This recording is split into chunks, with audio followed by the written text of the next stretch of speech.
Hello everyone, Conor here. Just as a small disclaimer, some things we may talk about on the pod shouldn't be attempted or recreated. Remember to keep everything legal, keep it between the ages, and don't tear up the ground while you're on the pull.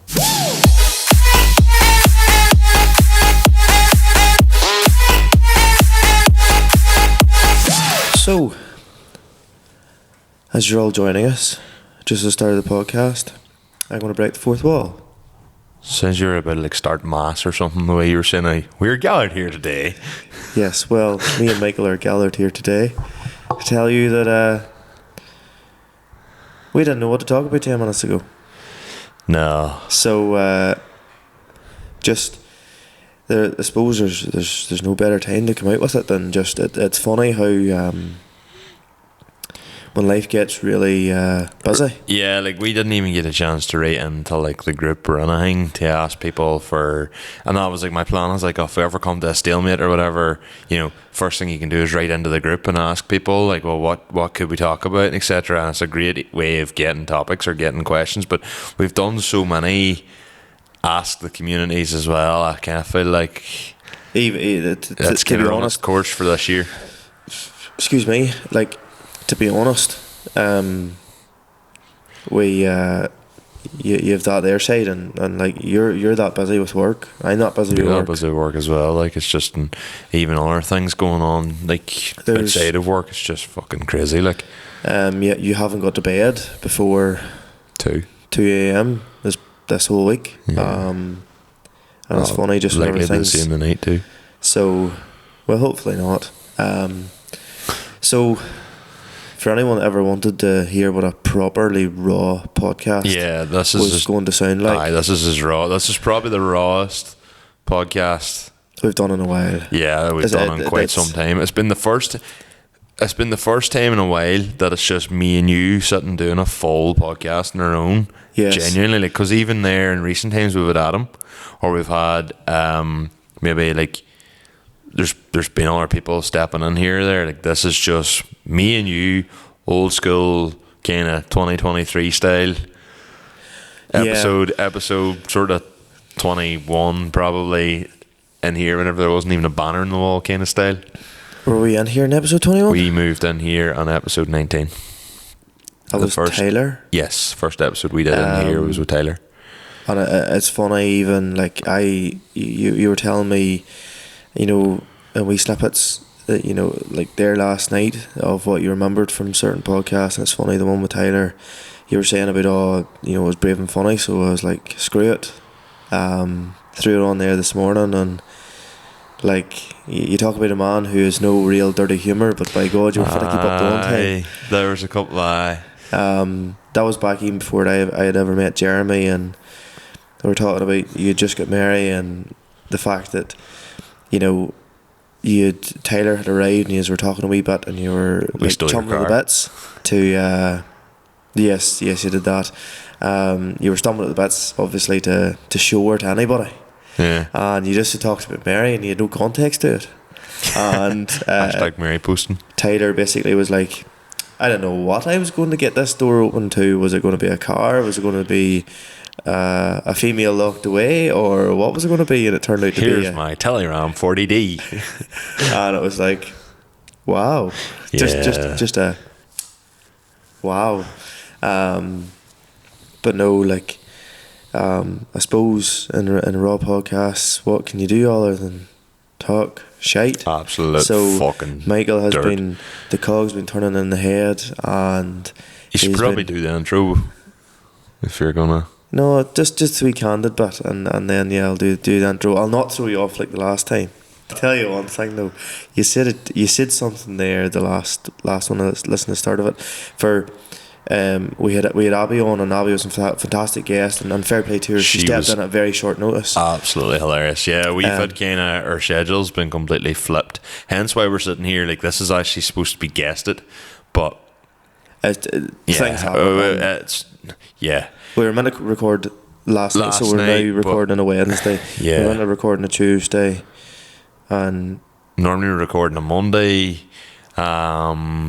And it's been trying to record every Monday. So we do a guest one week, and then me and Conor do the next week to kind of break it up a bit. But in recent times, and probably nearly since I've got married, I've been away that often, and then there's just been that much going on that it's just can't get it all fitted in. So we've been kind of working around guests, working around each other, working around whatever, and unfortunately schedules we've came to a head where schedules just don't align, unfortunately, at times. Some of your sheds don't align either. Fuck, no joke. I thought that's what you said there whenever you came out with that, but no, it's funny. Like I was listening to the start of the last one, and as you normally do, I do tend to like to listen myself at times as well.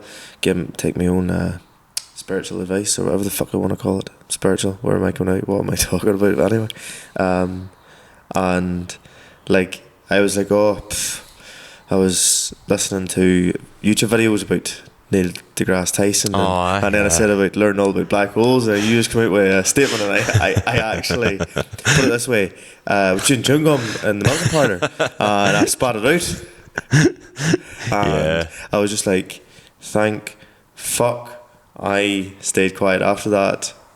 I don't want to get cancelled, and you know, whatever. I can't think anybody. I ain't anybody that listens to that knows the correct. I spat the dummy out. That was hilarious. Like, go back and listen to the last podcast at the start of it, and you'll hear it. But if do you know some guys? Phones in the modern era now, people will not realise what they were like back in the day. But you could fucking pull them out of your pocket. But see a fucking iPhone nowadays. Now, yes, I did get the biggest one you can buy. Mine's the same. It's massive, like. But at the same time, they're handy for the media side I'm of still things. in Like the thing where I like my slim jeans, and of course, the same. I like the slim jeans too. Like, the big phones are a bastard. Pull out of them. Can be at times. I don't need to know about the last cow that calved, so bear with me a wee minute here. Podcast notes, intro. What the fuck is in 2023? Oh, alright. No, will not.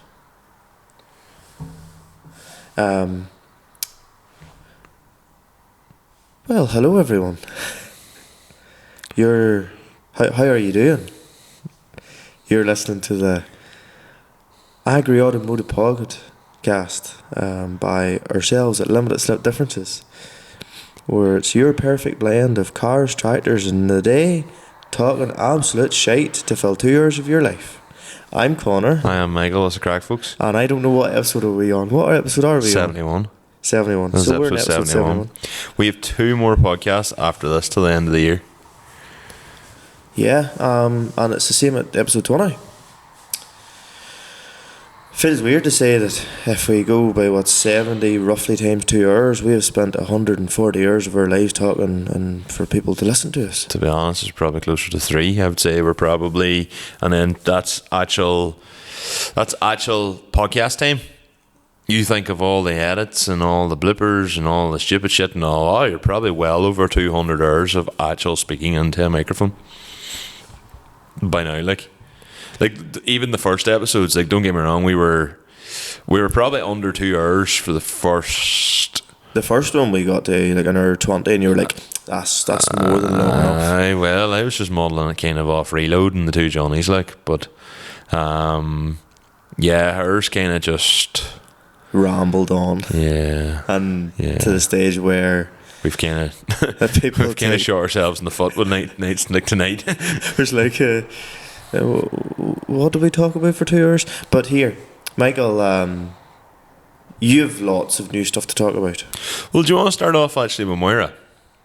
So we're going back 2 weeks, 3 weeks now. We never talked about it in the last podcast. I think, had we been to Moira when we done ourselves recording the last podcast? I don't know if we did, because we recorded our section like a long time before Abby came on. So I don't know the answer to that. Nor do I. So we'll just have to roll it. So first thing about Moira, there was a fella come up to me, and he had a sort of Western Ireland accent, and kind of was like, "Oh, you're here. You've travelled far and wide." But I was on my wee thing of, 2 minutes literally prior to this, I had said to you, right, I have fucking 10 minutes, I need to run round here and see. Yeah, we done Moira on legitimately a flying visit. So we had 2 hours at Moira, but anyway, so this particular chap was chatting away. He was like, oh well, Conor, bound to be, I don't know, mad or whatever, come to these events, you know, doing the podcast. And I was like, I like the thought that you're thinking I am somebody, you know. But anyway, but here, and then he followed up with, I'm from down near where Porrick Leonard's from, and I went, all right. He didn't say his name, and then I had spotted Frank McCahan's stand, or his wee diorama. I love his diorama. So I had walked around, seen him, was like, oh, Jaker's right.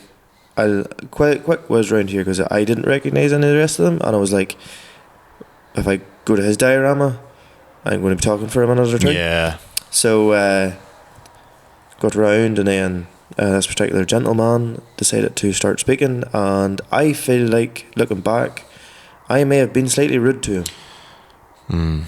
So I don't know if I was rude or not, but do you know the way you'd be in the sort of thing where he starts speaking a wee bit and I stand there maybe looking at a one-on-one conversation, and then I didn't really have any time. I think we were together in Moira a grand total of about 35 seconds before I got speaking to Alan Kennedy, and you blitzed off, and I was like, alright, he's away on a flying visit, whatever, I'll catch up with him. I made it 10 metres, and then I was looking at something, and then looked across and went, that looks way like Dennis. Yes. And then Dennis looked around and went, that must look way like Conor.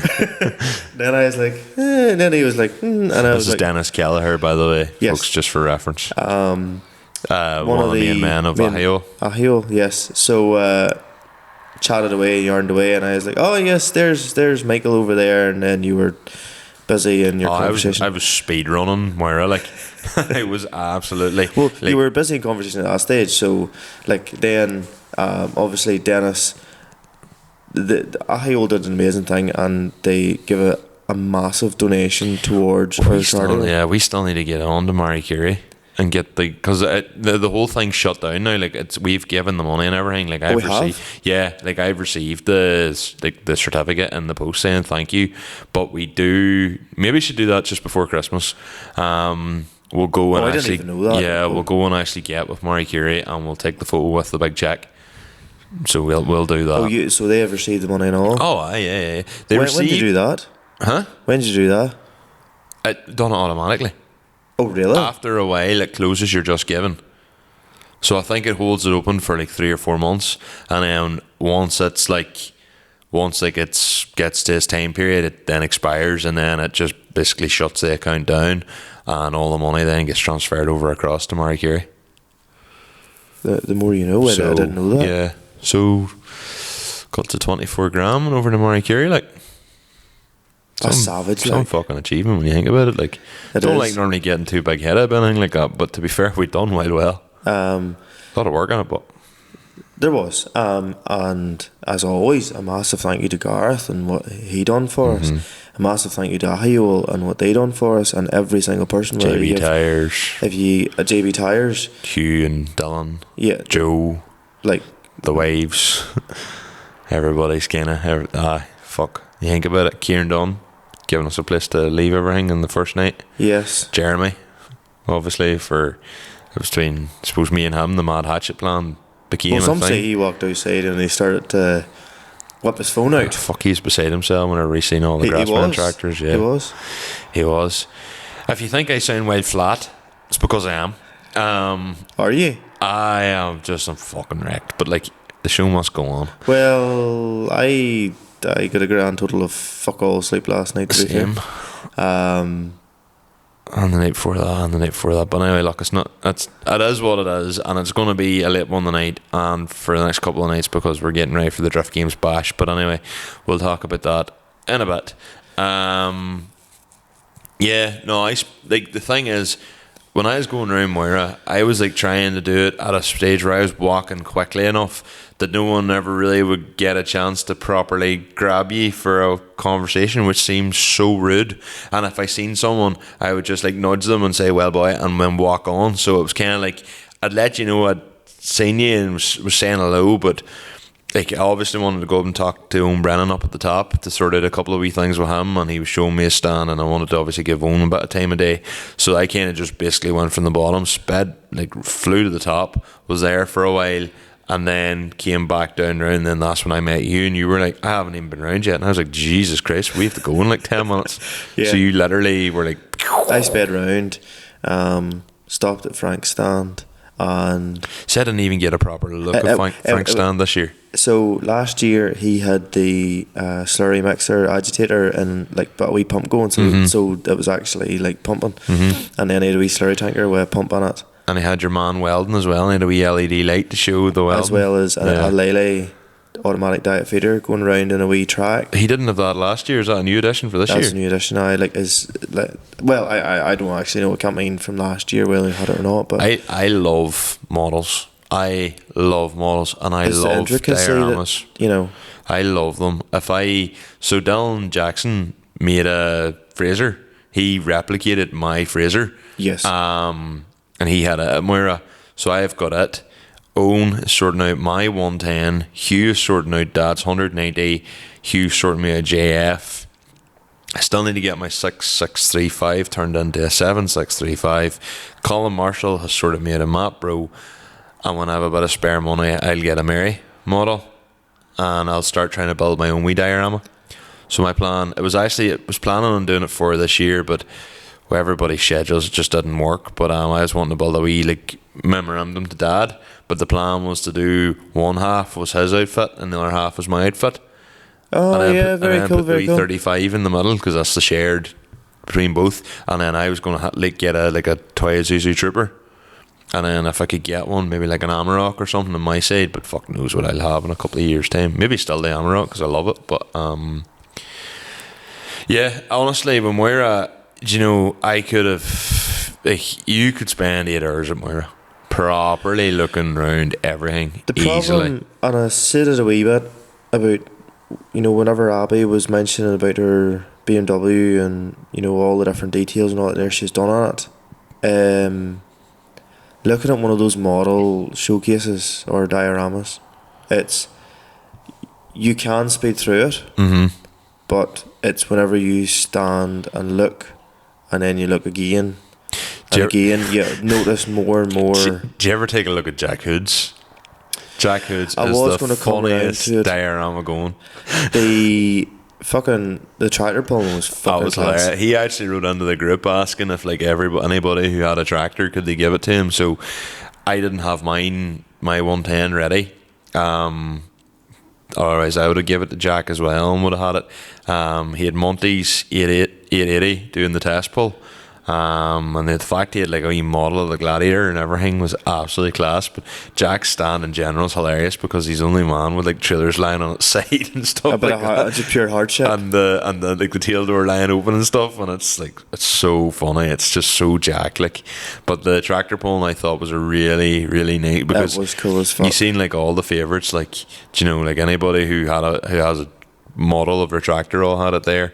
So everything from like Big Blue to Monty's tractor. Jack has his own. He's like a Davy Brown, which he's now has to repaint and all that there. Like so, fair play. Like it's cool. Like I love the Moira show. I'm just a wee bit saddened that we couldn't spend more time at it this year. Oh, sure, it's like anything. It's things happen. We had a 30th birthday party to go to, and to be honest with you, it was Ballymena have stepped up their go-karts, for they're definitely faster than what they were years ago. You can't overtake in race view. You can. Oh, you can. Really? You gave out to me because I went by you, and then I let you buy me because I was yes. I thought you'd come by that quick. I was like, I'll get out of the way, and then he's gonna fly on, and I'll cut back round on him. And I couldn't cut back on you. And I was like, bastard.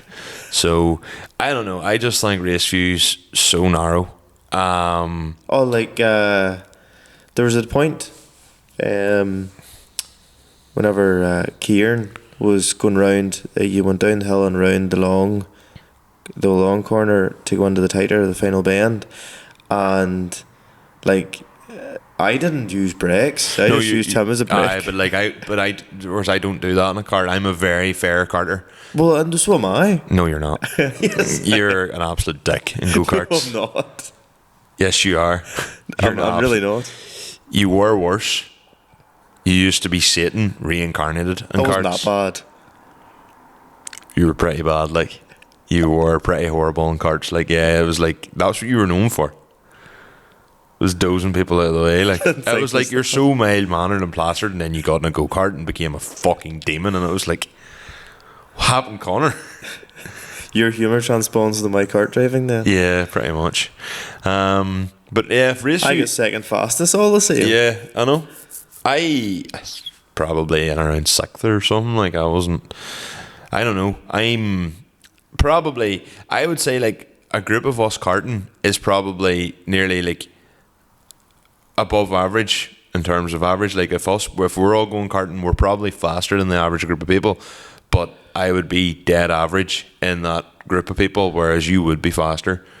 Stevie and Jack's very fast in karts as well. Yeah, but like Jack, to be fair, goes into the very intricacies of it. I do not. Yeah, well, that just shows that you've got quite a good natural talent. Like, no, I'm good until I meet better. Okay. Well, but then you can just follow the people sometimes, and then you try to follow them, and then they're just faster. And, you know, it's just one of those things where it's like, come back. See, a lot of time it can be like weight transfer and like where do you have your seat and stuff like that. Like, I always put the booster seat in. Yeah, no, I'm too fat for that. No, like I didn't put the booster seat in first, and I sort of half lost her in the final corner, going literally flat out. You know, you can move the seat forward and back. Like, didn't know that. Yeah. So I was like fucking like this year trying to reach the pedals, and like that would mean your car would be very understeering all over the show in the seat, and like I went and whacked off the thing, and obviously if you're quite well, I felt like I was smallish in that seat, so I whacked off the side, and then Adam, he seen it happen, he was like, holy fuck. So I thought he was straight into jackknife me. But he didn't. No, I would have if it was me. Like, yes, you probably would have. I've been like, that hurt. Ouch! Oh well, he's dead. But there was a point. The show must go on. I was going down the hill and sort of half overtaking Kieran, but like he was in the road, so I sort of half dozed him. But he was sort of then going sideways. I pit manoeuvred him. He ended up crashing out, and I'm pretty sure he came out of the cart. But again, minor details. But I was going past him, but like he was sort of. So basically he was in front, and I think maybe he slightly braked or whatever, I don't know, but he was sort of at the front left hand wheel, sort of at a 45-degree angle, and then I kept the toe under and steered more to the right, and I straightened him out, but I went by him. So you actually done him a favour as well as I also fucked him not up doing him and a favour. saved him. And then he went, who's the bastard that fucking ended up doing that? I was doing so well too. And then some bastard came up behind me and then just done that, and I was like, me. Don't know who that would be. Don't get as like you just have. It's just you standing there, just the flames of hell just standing behind you. Don't know who that was. And to be fair, Matthew's girlfriend Lauren, she's very fast in the cart. Yes, she's very fast. But then she told me she was coming there like quite a lot since she was like 9. So she said she picked Raceview for a reason. I went, fair play. I think maybe it was in the second heat. I was out behind her, and that was whenever you were behind Lauren, and then I was behind you, and you let me past you, and then it was my life's mission to catch her. And I was like, "Oh, you think you're fast?" And then I was literally on the back of her cart for 2 or 3 laps, and then she was like, she got the blue flag or something to let me past. She let you past, and then I got by her as well. Oh, so, but she was, to be fair, very good in the cart. What else have we been? Becca was cruising. fuck. She was doing laps. She was doing big laps. She was basically stopping for fucking speed bumps and everything, going over them. I don't know, because she drives the wee car gets driven like a rally car everywhere, and then you put her in a go-kart and it's like, I'll never forget the burst shocks. Had to be burst shocks in the back of the car, and by God, you knew when you hit a bump in the back. oh god, of it. yeah, no, it was bad. Pretty sure my ma's Mazda now has a burst shock on the front, so that'll be a job for Wee next bit week. Spongy. Just knocking noise. Maybe a strut top bearing or something like that there. Drop link. Don't know if it has them in the front. Don't Has know. to have them with anti-roll bar. I mean, the Sierra doesn't have drop links, so But the Sierra is it just a wee tad different though? yeah, from a Mazda 207 the drop links. I don't know. See, to be honest, I've worked in very few front wheel drive cars. Bora right enough has drop links, right enough. So Amarok. never had the front wheel off the Amarok. Huh? Never. Anytime I've serviced it, I've just crawled in beneath it. Like, never had a wheel off the Amarok ever. Thankfully. Even changing nothing. Why would I? Haven't done the brakes on it yet, although that's coming. Oh really? Yeah, the lip's starting to show a bit too much. You'd be fond of getting to 70 quickly. I would. Well, it keeps them cleaned out. Yes. Keeps them red out. I was going to say, speaking of Amarok, or not so much the Amarok, but the trailer for the weekend. This has kind of like been my life recently. I've been consumed. So I have a car transporter, a Bateson, and I'm not sure whether you can buy a tyre rack for him or not, but Did you research it? well, my trailer doesn't have a thing for a tyre rack. Yes, but did you research it? Not really, no. But it wouldn't matter, because even if there was some... Was this one of those things where you literally were like, that's on Facebook or on a marketplace? Pretty much, yeah. I could do with that. Yeah, pretty much. It was like, what's a cheap tyre rack? Me and Casper were out in sight in England. This is November 2024. And we brought the tyre rack home in November 2024. And I was like, oh yeah, I'll get that fitted over Christmas. And then sure, I took the sickness of my life over last Christmas. So, got nothing done. I was supposed to have it in the car for the Drift Games Bash in March. But I just didn't have time. By the time I got I was still trying to figure out the gear shifter and all, and making the whole thing. Like, sure, I'd planned on making a full video and getting the car ready and all for that for YouTube, and then I just was like, I haven't got time for this. So, Ain't nobody got time for this. well, so there. Oh, you are flat today.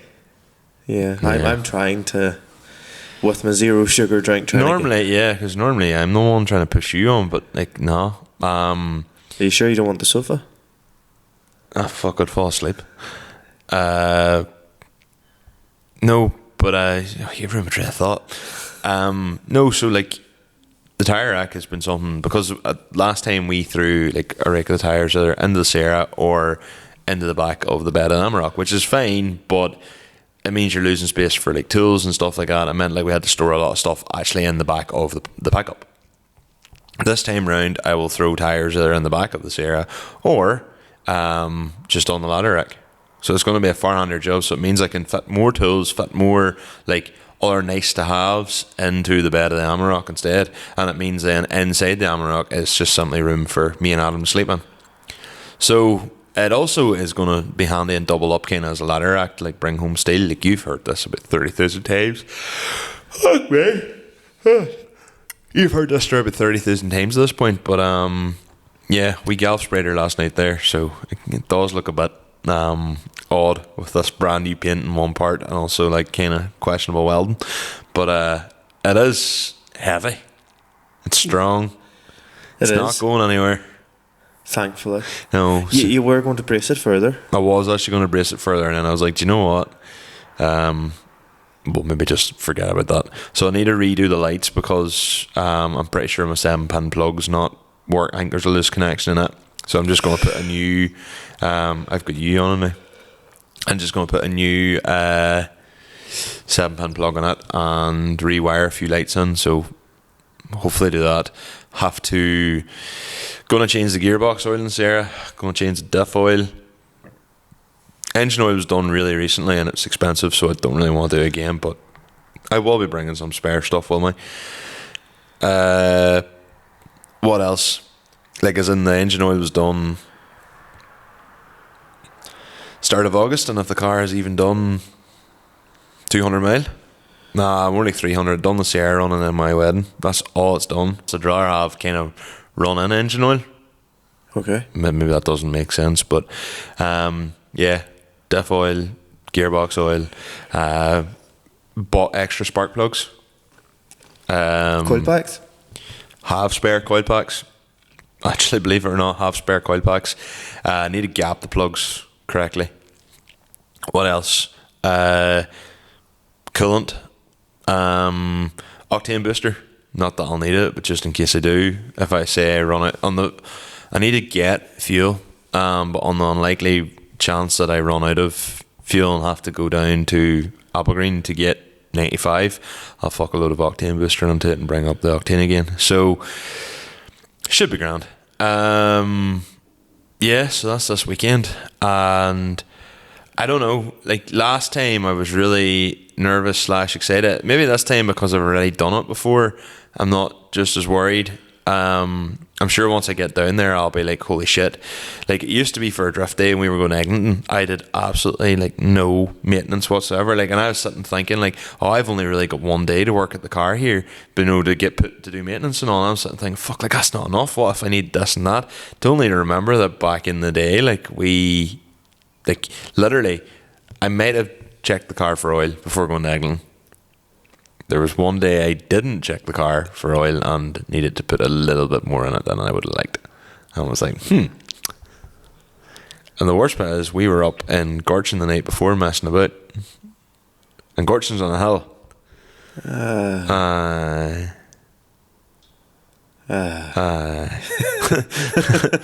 So, moving on. Cattle's in as well.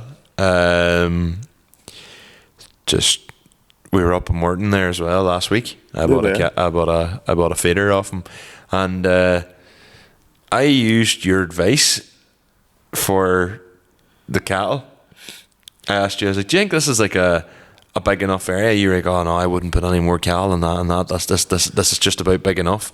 And I was like, right, okay. And then the next thing I showed to Morton, he was like, that's fucking massive. What's the best way of putting this? I don't know everything. No, and nor do I. Nor do I. Don't worry about that. And yeah, if some people seen my advice, there would be words said. You know, there's but no, like, you aren't a beef farmer. Like, you're not. It's a different kind of. Like, it wouldn't even matter that way. It was just one of those times where I just went, what I just came out with. I felt like saying, the more we were talking about it, the more I just went, I'm a fucking dick. But are you, right? Because yes, one of the worst things you can have is cattle running about in slats, because that's how accidents happen. And arguably I have too much space. My fear was that once they got bigger, were they going to be too crammed in? Like, you can sort of, you know, like in a dairy outfit, you kind of like the cows, it's good to have them moving about. What do you mean? Well, maybe yours is kind of built like a big A shape, so it's a bit different. But like Donald's is set up in a big like O. So like the cows, and Dad's was the exact same. Like, the cows could always walk around in a circle. I don't have that, but I thought that having them constantly walking about was a good thing. But then they're saying, no, sure, that means they're using extra energy. And then also it doesn't keep them as warm. And because they're always walking around and they can like shit in more places and stuff, they tend to get dirtier. Don't know how true that is, but like, obviously, like, if you look at Dad's beef house that he has, like, which we rent out, if you look at Dad's beef house, it has no cubicles or nothing in it, whereas at the minute mine's are lying up. There's a concrete pad there where there were cubicles, but the cubicles are rotten, so I took them out. But now they all lie up in the concrete pad instead of lying on the slats, and you're kind of like, oh shit. So I would like to take that concrete pad out and basically stick it where the other cubicles are, and maybe turn that into a cabin area in the future, but that's not to worry about for now. No, it was one of those days where I just went, I gave the wrong advice.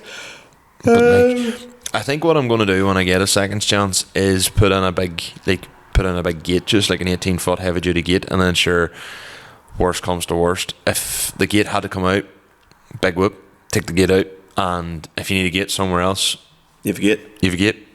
I have loads of gates. I am a big believer in gates. I love gates. So do we. Yeah. To be fair, yeah, your farm very much like kinda. I look at that and go, yeah, I'm 100% behind that. Like your farm, you can put any animal anywhere at any time on your own for the majority of it. Like More or less, yeah. More or less, yeah. it's really, really well set up for that. Like I didn't understand your place at the start, but you've a very interesting setup because like the way your place is set up, kind of like the dry cows and the like your normal milkers and all are kind of like all under one roof, or at least they used to be. And we're now debating where the cows would walk out of the shed and up to a field, and one of the parts we where the cows calve down the calving pens, we're going to strip away the tin in that so it's open even further. What's the myth? What's the thinking behind that? We'd like to have everyone under a roof. Oh, so you have so this gap between the calving pens and your normal shed? It is under a roof, but because it wasn't originally under a roof, there's still side sheeting. So we're thinking of just doing away with it. What, doing away with the side sheeting? Aye. And just having the whole thing. I have the whole thing. And the dry cows are. But then, did we not talk about this in our podcast? Technically, you'd want the young stock away from the old stock. Aye. Yes. You asked me the question, would you decent, rather have it all under one roof or different sheds? Yes, but it all depends on the airflow too. Aye, well, that's probably the most important thing. Like the way ours works is, as time has went on and the farm has evolved. That's a weird sound. Yeah, I hear your stomach. Yeah, so the way the farm is, there was a house built, or like a cubicle house done. There was an iron done, and then it worked a certain way for a while. Then we realised that we better do it a different way, and eventually it's just got to be that cows walk out from the parlour, down through our drafting gate. Yeah. Whether it's on or off. Which was actually the original parlour, wasn't it? That's the old parlour. Yes, down through a footbath, and then they're out on the slats, and they're not able to lie down. You know, for the first whatever minute when a rows of cows. So we've blocked them off from the cubicles. Do you have the cubicles blocked off? Yes, we get. Is that to encourage them to go and eat? That, and as well as whenever the teat is opened or the canal is opened, it's when infection's most likely to get in. It's just to reduce the chance of infection. So would you actually be as well, in a way, if you could, whenever you release a row of cattle, would you actually be as well nearly having, like, you know why you run them through the drafting gate area, or you don't run them through the drafting gate area? You can run them through, but you don't. No, we do. Yeah. Oh, you do run them through the drafting every gate? night and morning, yeah. So, would you be as well putting a gate on both ends of that and nearly holding the cattle there for 2 to 3 minutes? Now, I know that presents its own dangers, but in an ideal world, It's severely impractical, but there is a gate on both ends. I know there is, but it's obviously one's manual. The gate at the other end might be. They're both. Are they both automatic? So the way the system works is the cows walk out of the milking parlour and they turn right. Yes. And then they have basically they walk out to over the front of the old parlour. Yeah. What was the front of the old parlour, and it's at an angle, and there's a gate to block off the front of the testing crush, or like basically your crush for testing. The testing crush versus the drafting gate. I was getting them pair mixed up. Yep. We call them both the crush, like, but so there's a gate to block off it, and then there's you basically walk on down through another walkway through a drafting gate, or we call it a crush, down through a footbath, and there's a gate at the end of the footbath to stop cows walking up the footbath and, you know, going the wrong way. If we want to, and we're testing, we can basically open that gate that is in front of the testing crush around, and it fully closes off where the parlour is, so cows can't access the parlour. Yes. And we have a lane-to cubicle house between the silage pit and the old parlour. Now, if we don't want them walking down through the drafting gate, there's a gate there that just closes it off. Yeah. and they can walk out straight as if they're the way they used to walk out from the old parlour. So now the way sort of things work is they have the main feeding house where the old feed passage was is now all cubicles. Mm-hmm. And if we have, say, a few ones not well or whatever, or you've pellicles calving, or they're coming close to the calving and that, as you call them, the red tapers, or the red tapers, you've beside the parlour then 9 cubicles are usually where the red tails are at the minute, but then they can be shifted over to where that feed barrier is, and kept in there, and they're still isolated. So, and then every cubicle house has a gate on it to all the entrances. If we don't want them to go to the feed passage, or there's the time we were milking 120 at a stage last summer, just everything calved down and just the way things went, the collecting yard did not hold all the cows. So we were fit to stage them. So I could fill the draft and get crush. So you could have one half so going left out everything and bringing another lot in. And we literally just have gates everywhere because it's so handy. I have gates everywhere as well, like, and it, you know, as long as they're open in the right ways. Like, don't get me wrong, I would still change a couple of them because they're annoying. Instead of just bar in, or that you have to lift them up and put the bar in instead. So whenever you're in a hurry, that's pain in the arse. And we've a couple of one-way gates that one of them just has not worked at all, and ones in the crush have worked well enough. You've seen my big gate setup, haven't you? The big fold-out setup. Oh, aye. On both sides. I can block my full, because my top yard is like full open. And it's got like a 32-foot wide entrance into it, because it's where the old silo used to be, you see, as well. So, and then we actually, well, it used to be 2 just normal, I'm going to say probably 16-foot gates. Then we took out part of the wall. Well, actually, someone else took out part of the wall for me. And then we took out more of the wall. But it kind of worked because the way to turn out in the yard with the old wall there, it left it actually quite tight to get round and out between the shed. Now, when Dad was doing it, like, we were doing it with like 8.5, 10-ton trailers. 12 ton would have been the biggest trailer. So, I mean, I could do it in my Fiat and Fraser, but like the new, like, O'Hagan's coming in there, the big class, you know, and 16-ton canes. Do you know, like, I know they have a steering axle, but just for argument's sake, you'd been getting tight there, like, you know, so does no harm to have the place widened up a bit. But then the problem was trying to block the area off for cattle, or for cattle. So I basically, it now means my whole top yard can be turned into like this big collecting pen. You could hold 100 cattle in it if you wanted to, like. Oh, of course. Like, funny, maybe someday I'll do a farm tour. Yeah, that's probably not a bad idea. And same as yours, actually, to be fair. Even there in the last 5 years, the yard's changed a great bit. Yeah, your yard's, like, from I came onto the scene around yours, like, what, probably 12, 13 years ago, like. There's been a lot of changes. Yeah. And we're starting to go the same way here too, even with things being changed about and stuff. But you need to be updating, like, you need to. Well, there's even our main sort of maintenance workshop type of shed. It needs a massive clear out. There's probably a lot of shite there. We don't normally ever throw any steel out, and then it ends up being turned into a gate or gate hangers or whatever, some shit. But like, up until there, well, it's mad to say 18 months ago we didn't have a lift. And we have a lift. Be the best thing you ever do, like. And it's used on a weekly basis. It's shocking handy. My lift doesn't get used, depending. Like, my lift is obviously going to be used now. And like ours is the same lift. Yep, same lift. Exact same lift. Yours just probably 10 years newer. It was bought brand new. And to be honest with you, they weren't that, like, a two-post lift is not that mad money. It's not, but it's not everybody has the facilities to put on a 2-poster. If you were tight for space, you'd put in like a wee scissor lift that comes out of the ground. And they're a lot more expensive as well. True, but the 2-poster didn't take up a lot of the shed, to be fair. It does. Have you even seen where we have our lift? Yes. Oh. Obviously. Okay, fair enough. The only thing I'd say about your lift, there's a wild big ramp to get onto it. Aye, but it was designed purposely, you know, that ramp. My car, like, it was designed so my car could still go on that ramp. Can your car? No scraping. No scraping. Surprised at that. Because you're... It was literally, that ramp was going to be far steeper. Really?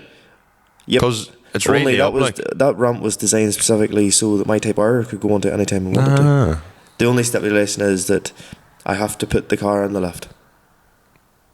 And even whenever we done the fence up the lane, all the old loft for the cross members or whatever the fuck you want to call it, for the cowboy fence, I kept a lot of them off cuts, and that's how I put that onto here. I just stack them up and reverse straight onto it, and then like the car actually sits on it at an angle, so she's nearly sitting down the way on it a wee bit. Right. And I never have to take off the lip kit or fuck all. I have getting my car onto lifts an absolute fucking siege. But now it's a case of drive in, just tootle over it. She doesn't ever normally. I think they've caught the splitter once, and that was because there's some immediately behind. But no, like, I have to put my car. And we've the things so you can put vans and all onto it now. The extender boils. Oh. Had to get them for like. See, I've never put. I have and probably never will put my Amarok in the lift. For I have a couple of ramps there. Senior service in the Amarok. You drive up onto these ramps and you can lie in below her and you have all the space of the day. No, I'm not saying that it's not. It's more so even if you're doing brakes or stuff, it's just handy. To be fair, well, we'll see. The way mine's even set up. Yours, if you do your change up, it'll be a better and turn it round that you just drive straight in, or will it probably driving straight in behind you with the reversing? Well, 6 and 2 3s really. So Michael, before you go to drift days in the Sierra, what do you do? Bold of you to assume it's working, but if it is, I'd probably go to CDM Sport, and even if it wasn't, I would still go to CDM Sport to get parts, because Conor can provide like all the custom bits for your car. So anything from ECU bits to clutch bits to brakes to literally anything you need, you can get. Drift car, performance car specialist. Get on to cdmsport.life. Adam, yes, you like cleaning cars? I do, yes. Anything but yours. Yeah, that's fair. But if you were cleaning, what would you use? Well, got a JTEC kit. Oh, lad. How would you do it? How would you go about doing it? Well, start off with a bit of citrus pre-wash. Pristine 360 if it really needs it. Agri spec, yes, proper. Yeah. Chuck on a bit of snow foam, get it rinsed off, get the shampoo going, and then top it off with some ultra wax. Deadly. Does he do anything else? Tons of stuff, lad. Get yourself on the JTEC chemicals. Plenty of good stuff there, like. It's just JTEC, kid. Get in your head. I suppose you're talking there about like changes and even how your yard's set up. It kind of sort of half brings us on to, I guess, like, or I say main topic, it's just basically a bit of a ramble. If you haven't kind of noticed that, we're kind of shit filling this episode. We're shit filling, but I said to Michael, and I'm starting to come round a wee bit now. So I can see that you're livening up a bit. But no, this podcast is doing like, we haven't actually had a chance to just sit down and have a proper, like, normally we say what's new for like 10 minutes, which turns into 10, 40. 30, 37 minutes normally or whatever. That's very specific, but normally it does. A bit of a ramble, but there's never really been much of a catch up. Like you know. The way it is, we have 2 more podcasts. I said at the start of the podcast. 2025 is there's 2 more podcasts left. We took on a lot. Took on an awful lot. For me, for a long time, any long term listeners will know. Here's me going on about my dream daily would be a Mark 7 GTD. And I've now put fucking 17,000 mile in a Mark 7 GTD that Easy I've had. Easy done. And it's mad to say that at the start of the year, I said to you, like, oh, this car now, I don't even think I'll even have bother taking the other car out. Mm-hmm. And I haven't even have to bother taking the other car out. See, out. once you have a nice daily that has enough get up and go about it, and it's, you know, all the creature comforts. Like, I'm sitting there looking at the Amarok and I'm looking at the Sierra, and I'm like, why would I get in the Sierra when the Amarok isn't probably a kick in the arse away? Oh, no, well, it is, like, but the Amarok still can shift because, you know, it's got a fairly heavy map on it, like, but, you know, when you've got the comfort and you've got power steering and everything. Yes. You know, the Sierra, you're sitting in, like, you're cooked alive because it's so warm. Really heavy clutch, no power steering. Well, it has a clutch. The other doesn't have a clutch. Yeah, well, yeah. The other one you just brake, and I think I'm spoiled now with driving automatics all the time. The other thing is where I live as well. Like I live in a residential area. If I had the Sierra, I'd try to start it every morning, would wake up the entire. You wouldn't have very happy neighbours. No, I know a neighbour of mine has an M5, but he only, and cold starting her can be fairly loud. But he works in Dublin during the week, so that car maybe gets started up. Okay, maybe 4 a.m. on a Monday morning. Oh, he drives that to Dublin every week. Fuck. Yeah. Well, I assume it's Dublin anyway. Pretty sure he's in Dublin, yeah. How does he feel it? It goes to Dublin and sits in a car park, and that car's on YouTube. The BMW doctor or something owned that exact car. Oh.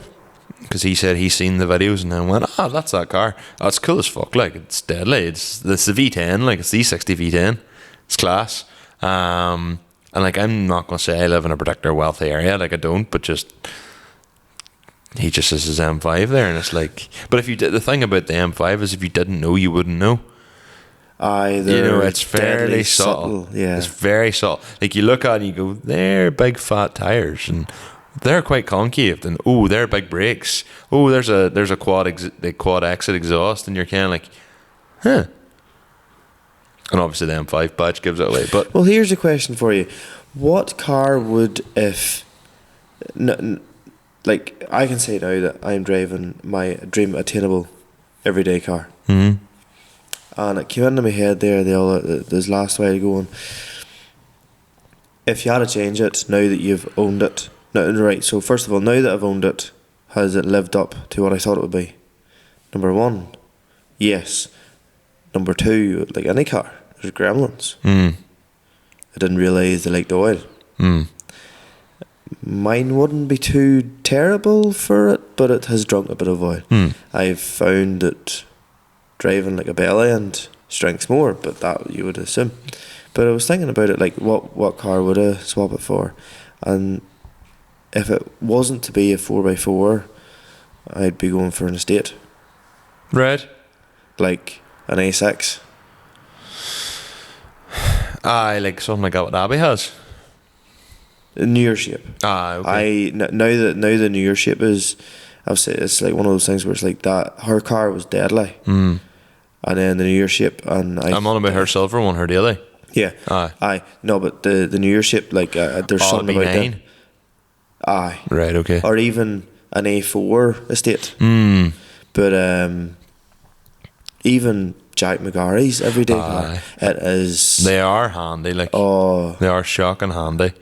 See, like yours is 3-door as well, and like the one thing I've said now is no more 3-doors. Like I love try and hold back yawn. Fuck. Whoa. Like I not that I would ever be in the position to buy one, but like I think the Defender 90 is far nicer looking than a Defender 110. But I wouldn't buy a Defender 90 because it has 2 doors and it's just impractical. I would in the morning. I'm thinking ahead here now, like all been well. No, I can understand that. I'm thinking about family, like if it comes down to that. Even about family, I'll deal with it. Oh, to be fair, like Dad used to throw me and my sister into the back of the Isuzu Trooper, like, you know. She was only like a 3-door. No, she was only a 3-door. I hate the 5-door Troopers. I don't like them at all. But like the reason I would go for an estate over saloon is having used my dad's car for work the odd time. So much more usable having the boot open. Absolutely. The full. I just like saloons. I like the shape of saloons. But there's just something about, like, again, Jack's his is cool, like, or like the amount of the MA6 estates are just nice, like they are just class. Well, my boss is an S6 estate, like. Do I regret getting a manual? Yes. Is that a big regret? No. It's just for the sheer handiness. I know, like, no, I don't regret buying the Amarok one, but like I'm sure they can have issues, and there's always like there's a wee bit of money always sitting there in case an issue ever was there, because they can do a gear and the injection pump. I believe it's a wee gear goes in the injection pump, and if that happens, good luck. It's a big cost to fix. Oh. So that is one thing I do worry about, and I would say probably when it reaches the 100k mark, I'm probably going to do the time machine. Just For peace of mind. Just for peace of mind. I would rather spend £1,500, maybe more, and have it completely right, and knowing that, because to be honest, I could see me holding on to my Amarok till 250,000 miles. Like, oh, why not? Like, you know, with the miles I do, I'd probably do probably be at 250,000 miles in, fuck, I don't know, about 3 weeks time. But like, it's driving Monaghan every day. Monaghan, the fucking moon. Mm. Is Like, that even 250,000 miles away? 384,000 meters. No, 384,000 kilometers. So whatever that is. I was getting them mixed up. Sure, it's only down. No, it's just past Cork. Just past Bandon there. Funny, I seen a guy jump over it. There's some big bear waving to it there in a blue house. Yeah. Finally get that one. Yeah.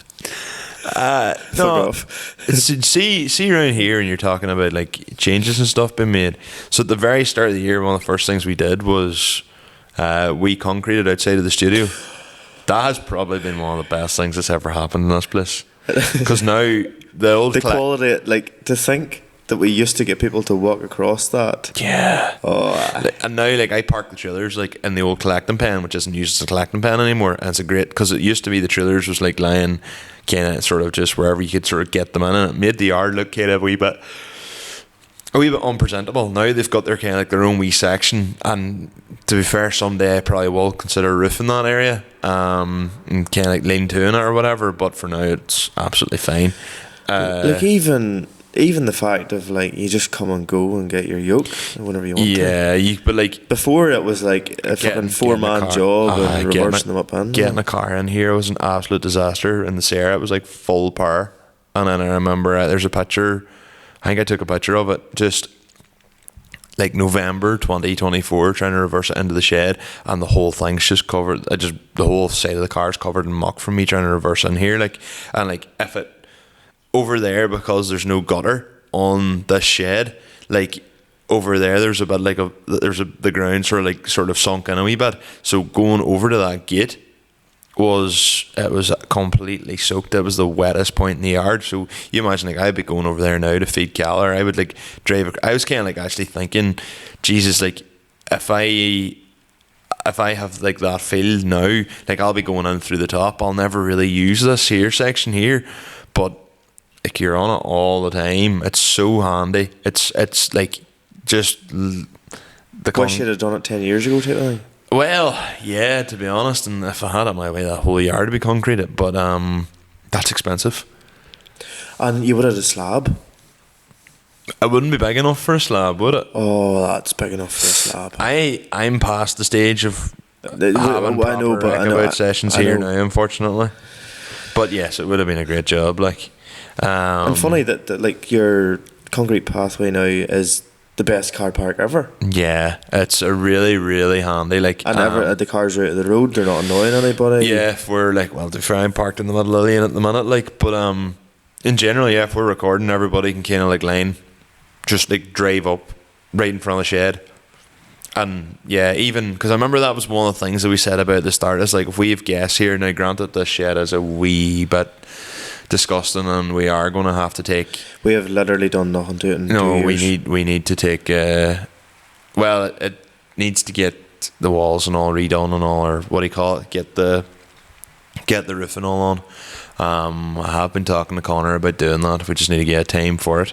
Once that's done, we'll get it all insulated, spend a wee bit of money, get it all insulated, and then we'll be sitting in here, and it'll be cold outside, and we'll be not cold. And if I could even put a laminate floor or whatever on, take off the sides. But anyway, there's probably 10 hours work in even just cleaning this place before you even start putting a roof on it. Truthfully, like, 5 hours each. 10 hours work. One man would be 10 hours, a full day cleaning and taking out the boards and all that there. But yeah, that was one thing. It's like if we got any like guests on, like, you know, imagine them having to walk up through this. But then a lot of people also say they quite like the rough and readiness of the whole thing. So Aye, but they're not in it. no, and it is like, you know, there's cobwebs here and there and stuff and all, and like it needs a proper bin. Like as you talked about, you nearly have a proper sort of studio type of thing. And to be honest, there'd be no harm in having somewhere you can set your laptop out of the way, or it's handy to see for everybody. Like you set it beside the camera. Yeah. Have the camera permanently sat somewhere. Yeah.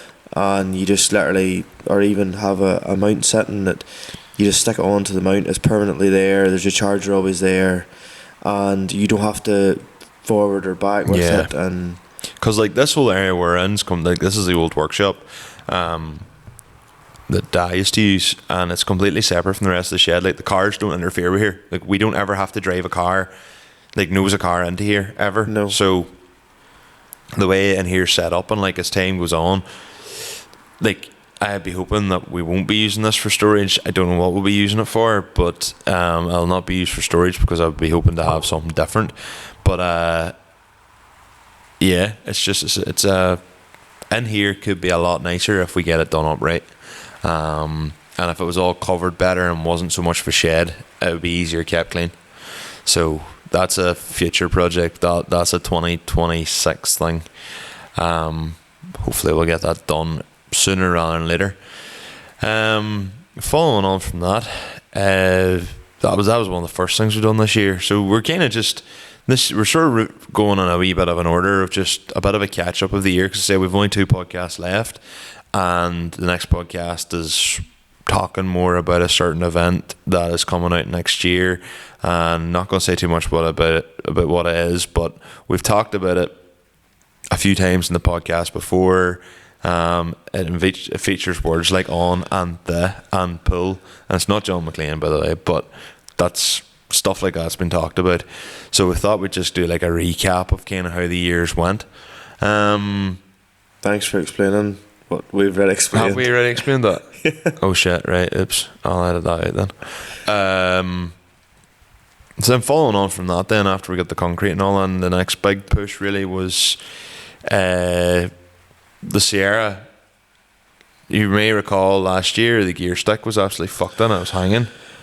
That was a lot of fucking about. Yeah. And if I can mind correctly, no, it was after we couldn't get that fucking thing blade.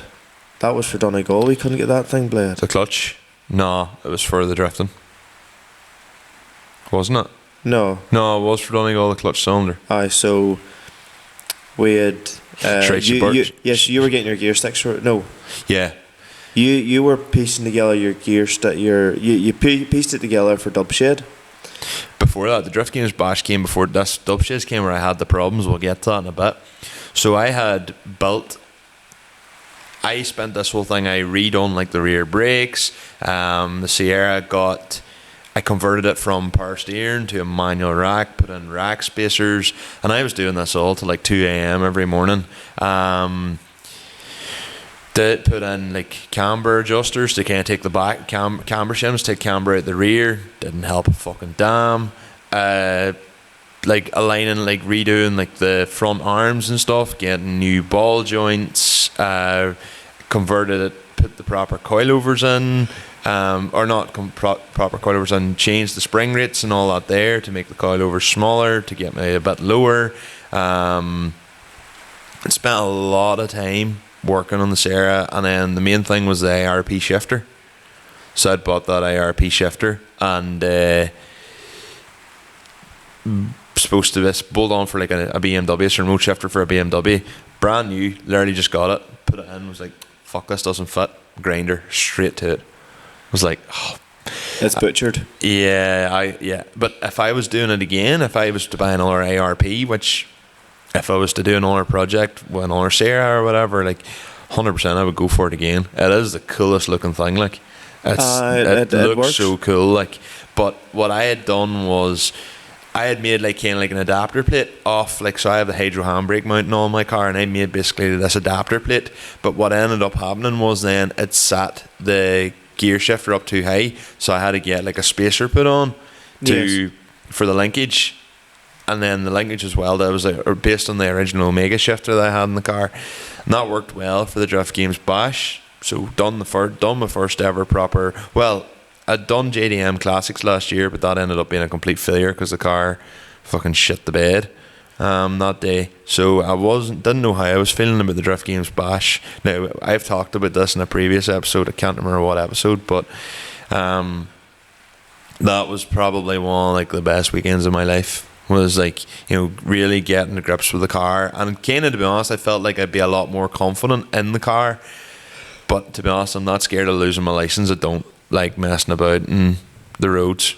So you don't. I don't. No, but I'm terrified of losing my license. So, and that and the fact it's really loud and quite inconspicuous. So, and there's like the only one about, so everyone would know who it is. But I had planned, and like I was like, oh, you know, I wouldn't mind messing about a bit more and all on it, but just it definitely did give me a lot of confidence, because now the speed of my car doesn't scare me the same way it used to. And even now, you put down on like a wetter road or whatever, a bit of damp, and you put the foot down and it spins, like brakes traction. It used to be, it was like now you don't. Now I'm just like, all right, like. Coming back from the Sierra, which I'll talk about a bit later, I remember coming up the hill out of Letterkenny in third gear, and I just put the foot down, and I remember the back of the car just starting to step, and it just was like, all right, you just sort of held the foot in her, and kind of she just cracked herself, and then you went. Whereas previously you might have panicked, and then you would have jumped off the throttle, she would have caught grip and could have fired you about the shoe. So just things like that where you just sort of catch on. Now, don't get me wrong, I am not a phenomenal drifter by any stretch of the imagination. This weekend, to be fair, my plan is to start practicing more initiations. So I'll spend probably a lot of time at the backtrack, or at least that's my plan. The first thing I want to do is be able to link the entirety of the backtrack, apart from one or two bits, which is pretty much impossible to do, unless you're James Dean or drivers of that Michael Skull. Well, no, like when you come in around the tight bend, there's like a long straight before like the big final. Before the big. Wasn't really that bothered about doing the mangies, like. But what I want to do is be able to like. So I watch everybody else, and they kind of, if they're going to like a right hand bend, they kind of go to the right hand side of the track, then they initiate and basically flick left, and then they flick right and come round the corner. And then do the right hand turn, whereas I'm just coming in big hydro drag and then just following, which is fine. That's the level I'm at. Yes, well, you need somewhere to start, obviously. Absolutely. Like, but I'm hoping I'll get a bit more comfortable and be able to get the throttle response a bit better and be able to link the backtrack. So that's what I'd like to do. Whether I achieve that or not, I don't know. But we can only but try. And then the Sunday, I'll spend a bit more time in the main track. But the problem is the main track with the big, like once you come out of the hedges and then do, is it the S as you call it? Heading back round as if you're going to the pits. Basically, it's like a left, right, left. Like that kills my fucking tyres. Oh. And also Mobile 1 kills my tyres because there's like a concrete pad that I keep catching, basically. And that's another thing I'd like to do if I have the speed and the balls. Coming out of Mobile 1, it's third gear, but I'm running out of like, she's straightening on the speed before coming into the turn 2 where you head down the main straight. If I have the balls and I'm thinking mechanical sympathy mightn't just be as much of a thing, I'm going to try and go from third to fourth and give her, and then hopefully the speed will carry me round that next corner, and then that'll take me down to the hedges and I'll go back into third and away we go again. But fourth for me is very, very fast. That's very, very fast. Now my car, I accidentally nearly tried to do it in fourth. I thought I was in third. Forgot to change down, and I was in fourth, and I went to kick in the Mobile 1 and the car was like dying, and I was like, the fuck, and I was like, oh shit, I'm in fourth. So then third, kicked it again the way she went. So if you had the speed, it's possible that she would be able to do fourth, and if the track's a bit damper, there's no reason why she couldn't just pull fourth. But we'll see. We'll see. So I'm more buzzing at this moment in time about my tyre rack rather than the actual event. Oh, here it's been a good job. But yeah, Mondello, like it was me, Adam, and Reese went down, and it was just such a good weekend last year. But yeah, so I'm looking forward to do it again. It's just things have been that busy. But even coming up to my own wedding, it was the same. I didn't even think my own wedding was going to be happening until it happened. So I'm sure come Friday evening when we're getting the car ready, it'll be starting to go, oh fuck, like I'm away to Mondello tomorrow, and the excitement will start to build. And no doubt I'll probably not sleep a winking Friday night again. But that's where we're at. But interestingly enough, then, so same car performed flawlessly at the bash. Apart from, it rubbed through a brake line. That was my fault. Didn't tie it up at a place correctly. Rubbed through a brake line, so it had to be fixed. Stephen Heyman helped me out at the side of the track, which was great. Fair play to him. Like, so in return, I helped him change the prop shaft. So we're all there to help each other. But then Dubshed came along. And I'm not sure if you remember this. I lost reverse. All I can mind was Adam had cleaned your car. Yeah. Done a good job on it. And you were washing it. You know, obviously just the dirt you got in the road on the way up to it. And you wouldn't even rinse it properly. I know. We'd been sitting in the line that long, and I was a wee bit impatient. And that was back when my car didn't idle properly, and she died a couple of times in the line, and I was starting to get very frustrated, and I was just kind of like, just fucking get me in here.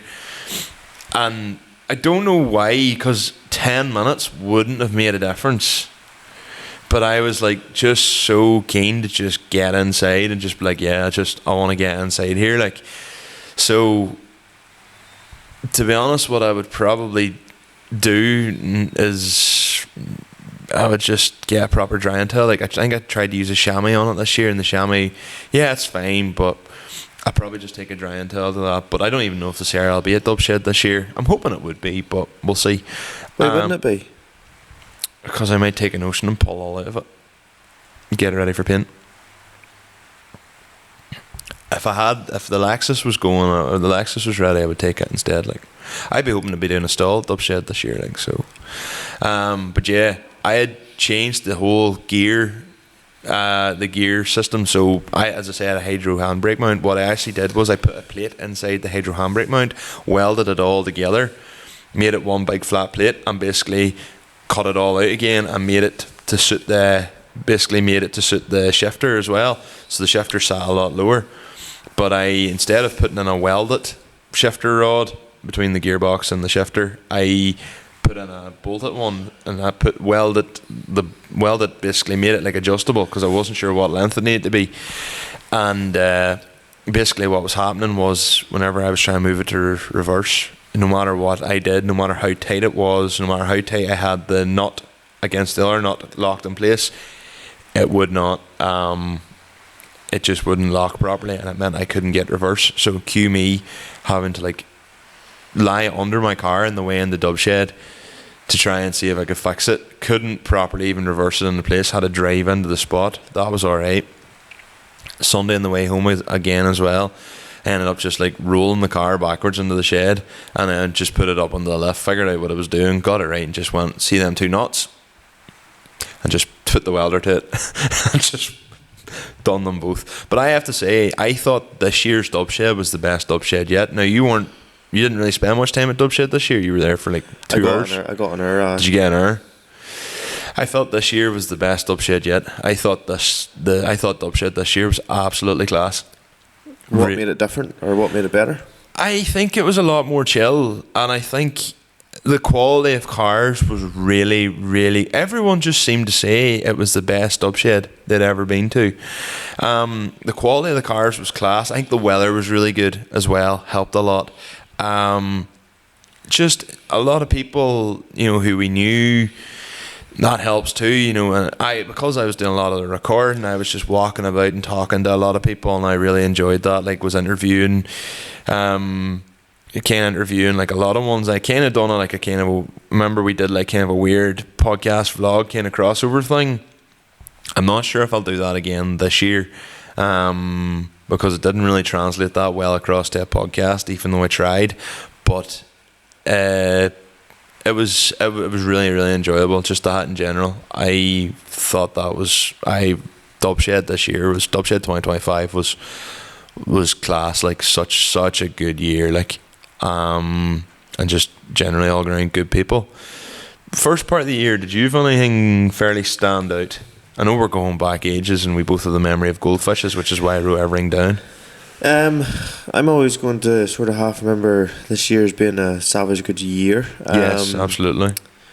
Dubshed was a bit of a disaster on my part. It was meant to be different than what it was. But yeah, because we had obviously done the Friday as well, like, and you had to leave early. The Friday I had to leave, and then Tyree had came, and luckily she did come because that was your left home. I would have got home somehow, like, but it just would have been a bit of a balls, like. But and suppose you've talked about your thing, so I just want to take the Civic to Dubshed. And I knew rightly I was only going to get outside, and it did just get outside. I was happy enough. Didn't actually get a chance to take it. For a long time, it was like there's probably no real point in spending much more money on it. Times are changing. I'm savagely tempted to get her mapped now.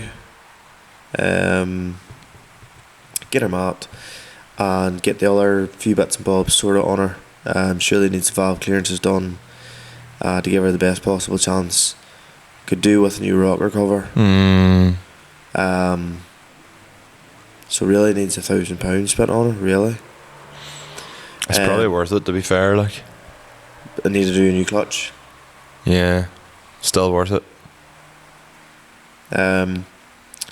Seeing the wheels that's on your Lexus, toyed with the idea of if they're really nice whenever we eventually bothered our arches to try them onto that, because obviously they have tyres on them now. See what they look like. But it's funny what the likes of TikTok and all does. I know it's not. I'm not really saying much for the start of the year for. Yeah, I was thinking that. For the like. Because I still have I have a list of stuff, like I went through all my photos and stuff and I can't wrote it all down. Well, like Dubshed was good for so far, or the bit I did see. Well, really, before Dubshed, I literally avoided been everybody I could on the Sunday when I did get down. No, on the Saturday when I did get down for an hour, because I didn't have time to talk to them. You know, as quick as I was in, I was out. I would nearly say if I was doing Dubshed this year, I would probably maybe do the Friday evening, all going well. Friday evening we might be setting up a stall, because that'd be my next. Yeah, that'd be my next plan. All been well. So there's not. I can't really say much about Dubshed.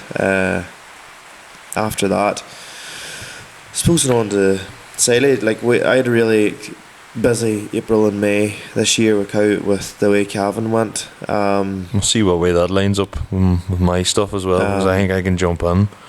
But just before the silage, we had the tractor room. Do you remember the Fort Riding School? That's right. I didn't even remember about that. Yeah, we done. So probably we'll end up doing that again this year, I'd imagine. Next year. Well, the year coming, I suppose. So Adrian McAllister, very good friend of ours. His family's tied into the Fort Riding School for the disabled in Mahara. So we organised a tractor run. They normally do a tractor run themselves anyway. We kind of jumped in and took over from it this year in May Day. Gone alright crowd.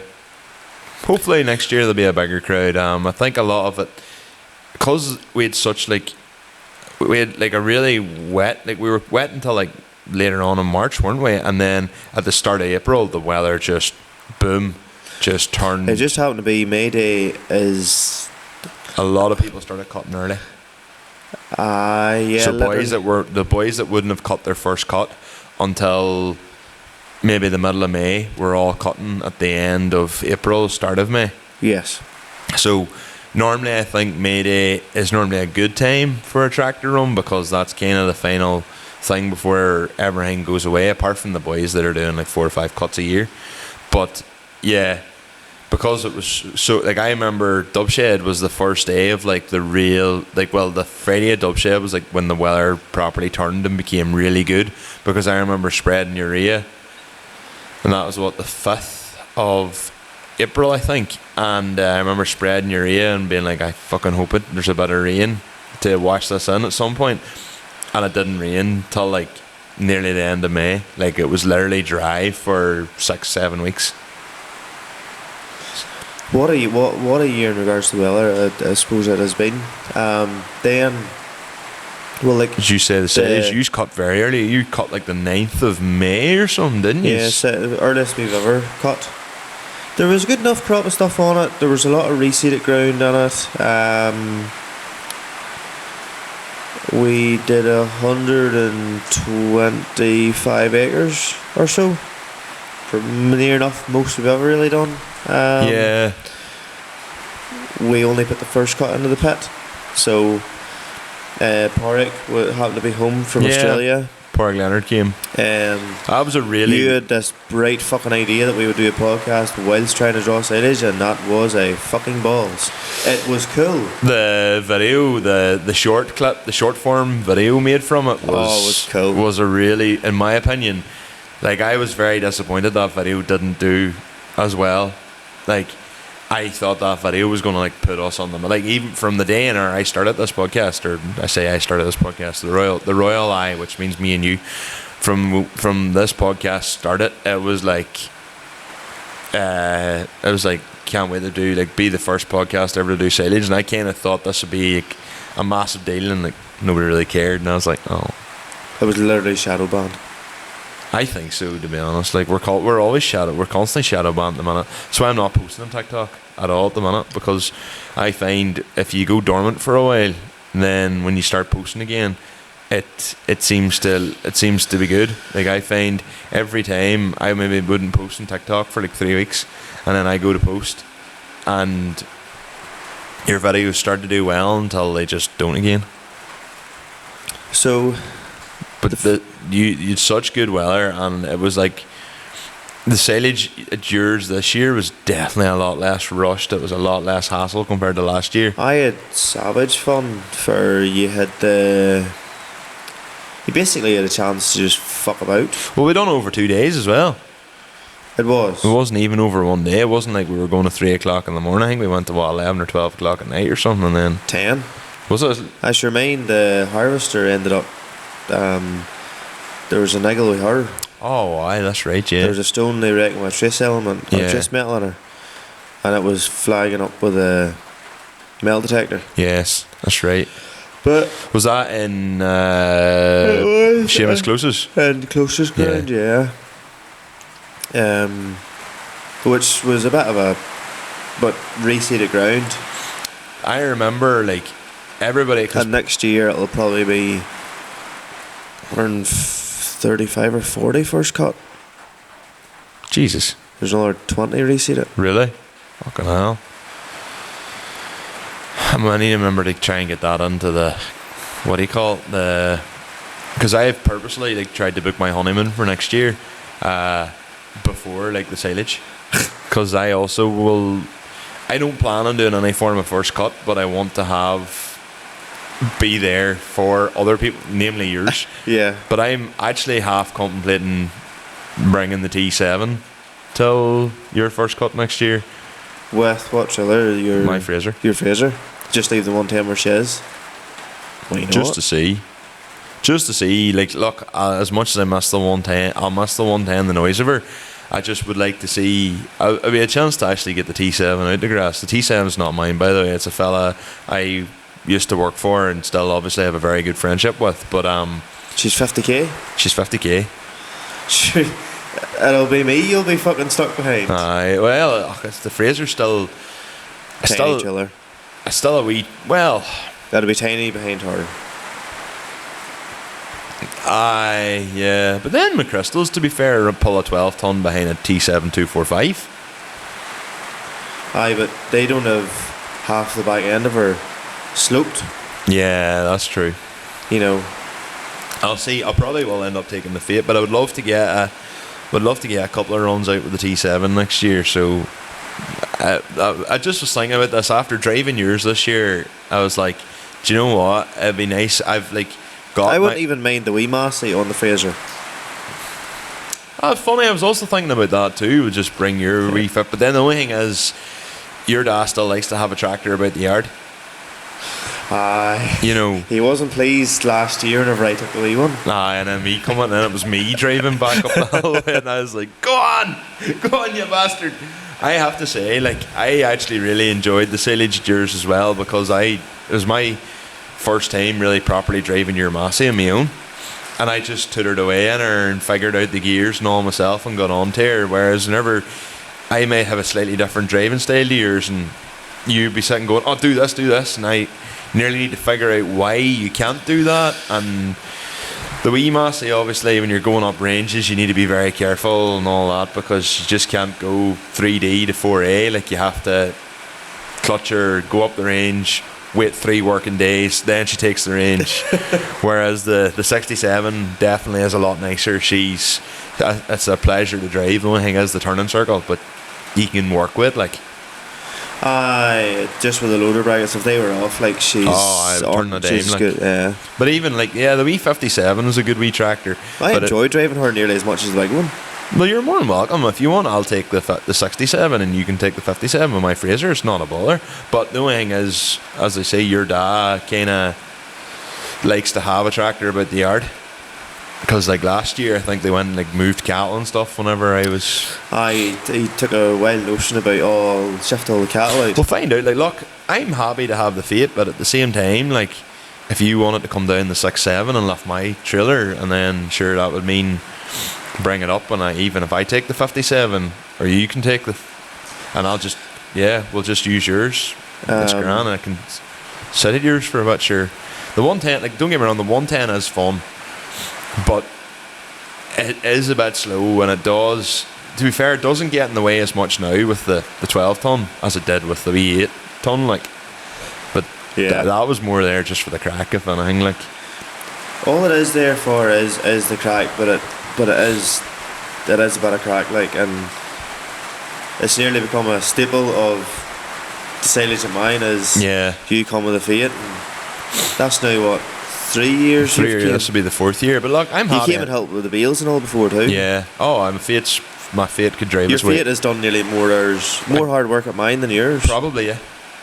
The year I had the 14 ton on behind the Fiat was fucking cruel. Like, I still can't believe that tractor done Ardlone Hill. Neither can I, to be honest. But then it was really dry grass. Although it was 1 o'clock in the morning, so there might have been a bit of a dew on it. But there would have been a full dew on it. I never forget you claiming that and us being like, for fuck's sake, he's in the hill. I just remember seeing Roar. I was like, came into Ardlone and just went, oh fuck, he's at the bottom.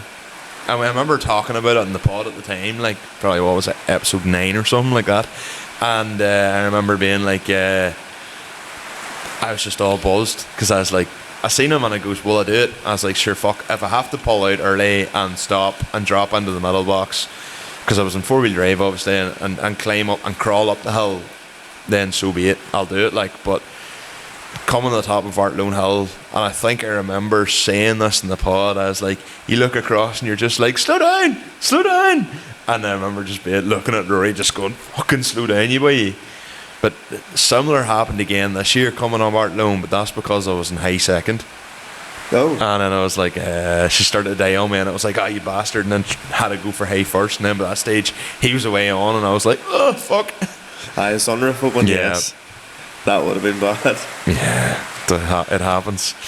But like, we had the silage, and then from silage, I suppose the next main thing was Donegal Rally. That's the thing. Donegal Rally. Well, we had just before the Donegal Rally. Do you remember the bales at mine? Do you remember the Merlot? So the same T7, you'll wonder actually why the T7. Basically, long story short, turbo went in the Merlot at mine. Started running on. Were you there for that? No, but I could send the videos of us. Oh yeah, it was just me and Adam. Yeah, so I got Donald's Merlot for the bales because at that stage Mary still hadn't the auxiliary spool got into Mary yet. So I borrowed his Merlot, and she was running the very best, and then about halfway through the bales, I went down one of the fields to lift the bale, and when I came up, she started like really blowing the reek out of her, and I was like, oh fuck, and I was like, definitely a boost leak, but she wasn't. Like I looked in and I was like, right, I don't see any cracked lines, I don't see anything here, it feels down in power, but that was okay. Then the next thing I was like, right, I'll put the bale in, so I went to lift the bale on, dropped it off where it was, and the next thing I was like, took my foot off the throttle, and she kept like driving forward, and I was like, what the fuck is happening here? And I can't remember if I talked about this in the podcast at the time. I think I did. And the next thing then she just started revving, and I was like, oh my god, run on, run on, run on. So I went out and like pulled the fiberglass side of her open, and the air filter in the air box in them has like a wee thing where she can just suck air in, and I was getting ready just to Spider. I don't even see it. And I was just getting ready to block that off with my hand or whatever I could have, just to. Then she stopped herself, and I was like, right, fuck, I need to get this thing home now. Donald was like, I need this I need this loader to cover my pit. So I was like under pressure then to get it back to him. I was like, right, well fuck, I'll drive her home. That thing spat flames. Adam has a video of her spitting flames coming in the claddie, black smoke billowing out of her. Yeah, long story short, she done the turbo, and when they went to service her or went to check her out, there was 2 litres of oil left in her. Yeah, she needed an injector pump and she needed a turbo, but she needed both of them anyway. So unbeknown to me and unbeknown to Donald, but yeah. So I was very much after that, like, I need to have Mary out for the second cut. Like, I need this thing in the yard, like, because I hate borrowing tractors at the best of time. Ironic as I'm talking about borrowing the T7, but I hate borrowing tractors at the best of times. But fuck, I was, yeah, like that was a scary moment. That was my own bales my own first cut didn't go as much as planned as yours. Anyway, you were saying about Donegal Rally before I jumped in and started talking about my bales. Yes, Donegal Rally. Good weekend. Nearly made it home this year. Nearly made it home.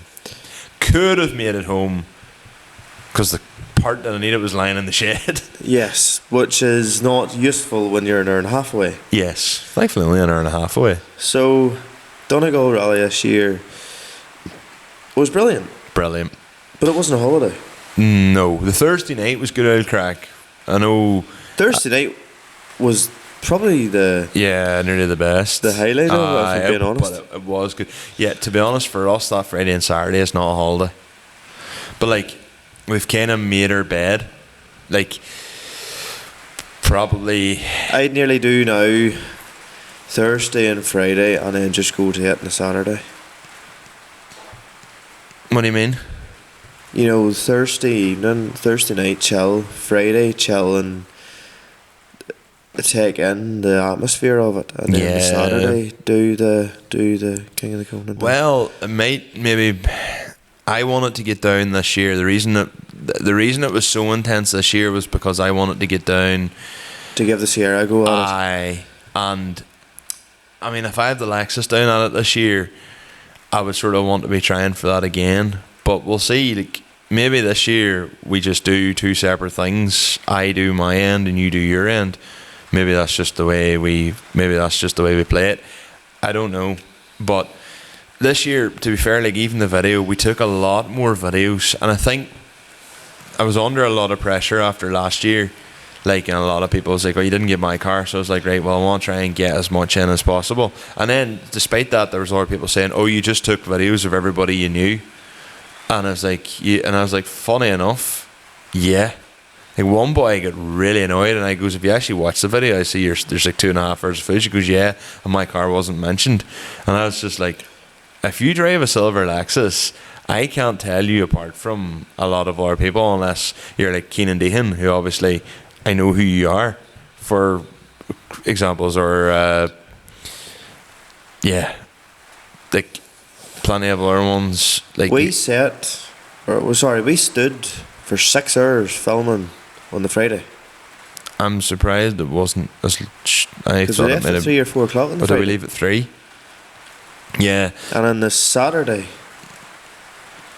To be honest, I would nearly, if I was inclined to do it again, I would nearly probably be more inclined just to film the Saturday, that's what I meant. as you say, and enjoy the Friday. Go up and see That's it. exactly what I meant. and- Like, not to stand about, like, you know, to go in and sort of maybe do the odd wee bit of footage, but that'll be the height of it. Yeah. Because I mean, like, we're friendly enough with Aidan and Con and all them guys and Paul. Like, you know, we could. I don't mean this in a we can do whatever we want, but within reason, if we have the high vis on, they know we're not gonna fucking get in the way. Although, hey, in fairness, this year there's a few videos I've taken of like me standing in that like hose reel kind you're of going to be thing. a bit confident.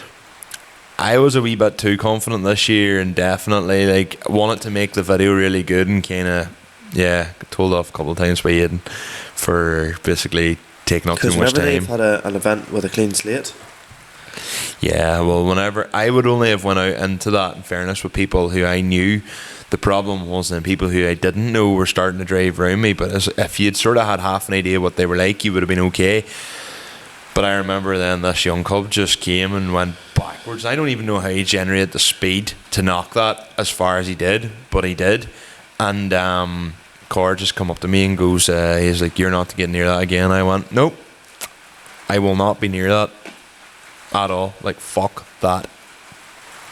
So Donegal, like, even doing the video and all, and like kind of, I suppose people like last year was being inside for like the King of the Cone, like we were like starstruck. This year was obviously very different and very sad in a way. We, you know, there was the Archie and Marty Memorial and all too, which were fantastic ideas. and I was so stressed about that, but just wanted, you know, to put on a show and be a part of it, you know. But it was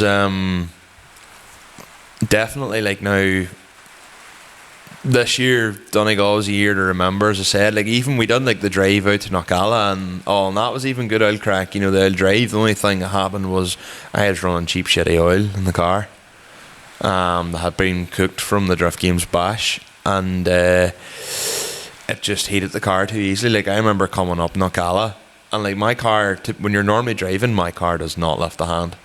Doing burnouts, bit of a different story. But when you're like, even I can run a good few hangs of Mondello and not have to worry about the temperature. Like, and I was coming up Knockalla, and she just was starting. She was like 110 in the oil temp, and I was like, "What the fuck are you doing, car? Like, seriously? Like, this is a car that never sits above 90 in the oil temp."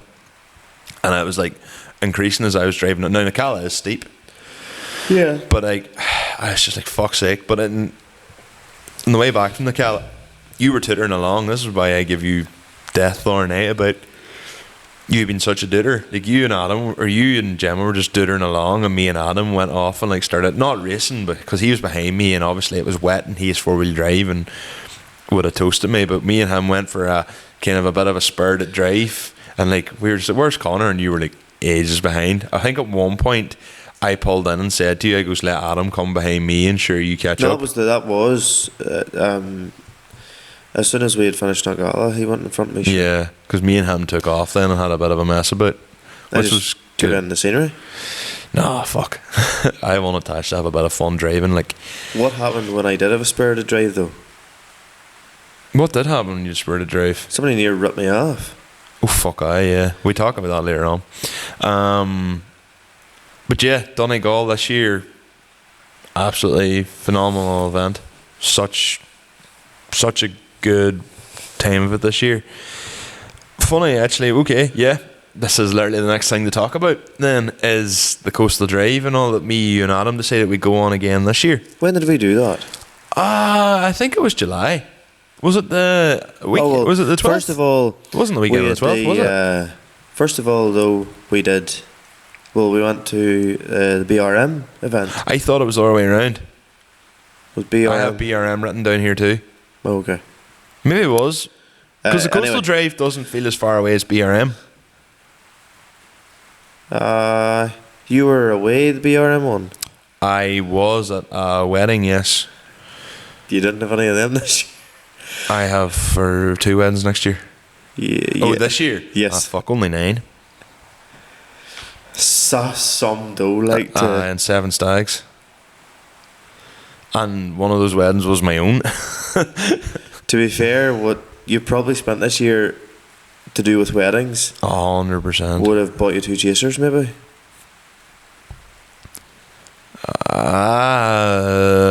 Probably not a far cry off, to be fair. It's one cam anyway. Or Aidan Core's Extremely Minty 30. Probably would have just, between my wedding and all the money dished out in stags and other weddings and all that there, yeah, probably that's where I'd be looking at, yeah. Boke. Yeah.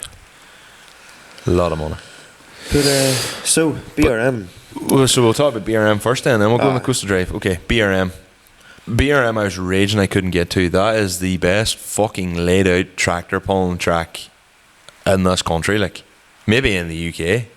And Ireland. I had seen the track earlier in the year as they were building it. I was like, and you know the few finishing touches to do compared to the work that they started. We actually had Stephen of BRM on the podcast in episode 64, by the way. And just like, holy fuck, the spectacle that was. And the Friday you drove, I drank, I enjoyed myself. We got to meet up with all the guys. It's good to meet up with the gang, the tractor pulling gang. A great group of lads. And then when they're not giving me absolute death, but that's a story for another day. That's right. Your non-turboed Fiat. Yeah.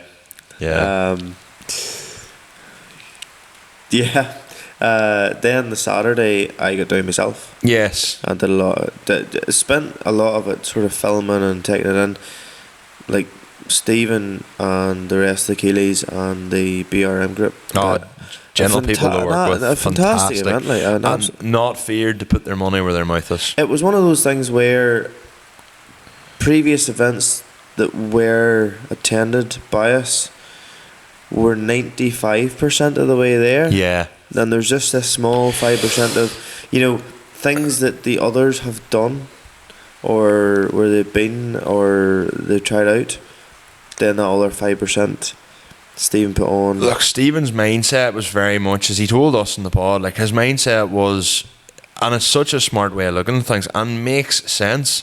It's just as, right, well, who am I appealing to? Well, I don't need to appeal to the tractor puller guys because they're sold. They're in. A well-designed track with good repeatable run after run after run. Sold. It's their wives, it's their missuses, it's their wains, etc. Like, that's the bar at that event was deadly. The fact you could get cocktails in the BRM but even cocktail glass. They opened the side part, you see, to it. Yeah. So you could stand outside and go and get served and all as well. But then you had the screens as well. So they'd prepare. Now it was the weather was very, very good, but if it was raining, you could have sat inside and watched the whole thing. They had the event. I'm pretty sure, was it James Smith couldn't go, and he was live streaming the whole thing. Yep, the live stream. Yeah. So like, do you know, like, and it was honestly like, pulling in this country is definitely getting stronger, and we have the likes of Noel Watt and Cook and Morton and all them boys to thank for really raising the profile, and the likes of Adrian Tugwell coming over and taking interest in all of us guys. But you know, in terms of, and I'm keeping on the pulse separate to this, but in terms of core tractor pulling, like what the Keeleys and BRM have done is just another level. Like, and fair play to them. Like, next year is going to be batshit fucking mental. And you're going to be driving. We'll see about that. Maybe.